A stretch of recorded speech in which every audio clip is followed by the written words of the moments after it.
Good morning and welcome to Redeemer Lutheran Church. I'm Pastor Gary Lodeholt. This week we're exploring some Jewish festivals and holidays to learn their stories and their meaning for the faith that we share. And today's topic, Purim, comes straight out of the Old Testament. Many of you already know that when they put the Old Testament together, the Book of Esther almost didn't make the cut.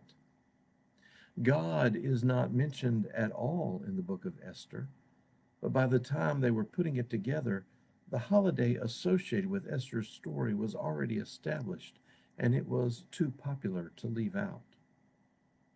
And what's more, even though God isn't mentioned in the book, there's never any doubt through the story in Esther who is behind the events described.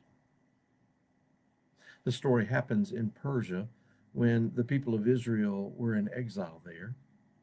The king needed a new wife and eventually settled on a woman named Esther, who happened to be a Jew, although the king nor anyone else in his court knew it.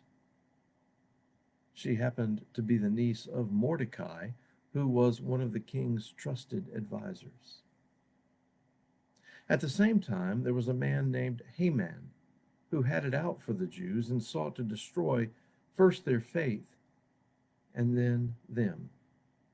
It's a fascinating story to read, full of clever trickery, and I encourage you to look up the Book of Esther sometime. Two of the more interesting things that happen in the book: Mordecai pleases the king, and so the king asked Haman how he should honor someone who pleased him.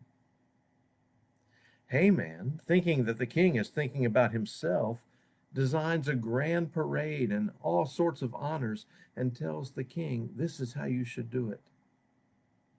The king says, "That's a great idea. Now go do that for Mordecai." Later, Haman builds a huge gallows to hang the Jews on.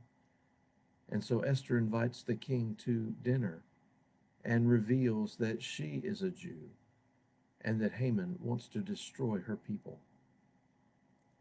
In the end, Haman is hung on the very gallows that he had designed for the Jews. Through Esther, the people were saved. So Purim is actually more of a national holiday than a religious one, although the first thing done in the celebration of Purim is that the book of Esther is read aloud.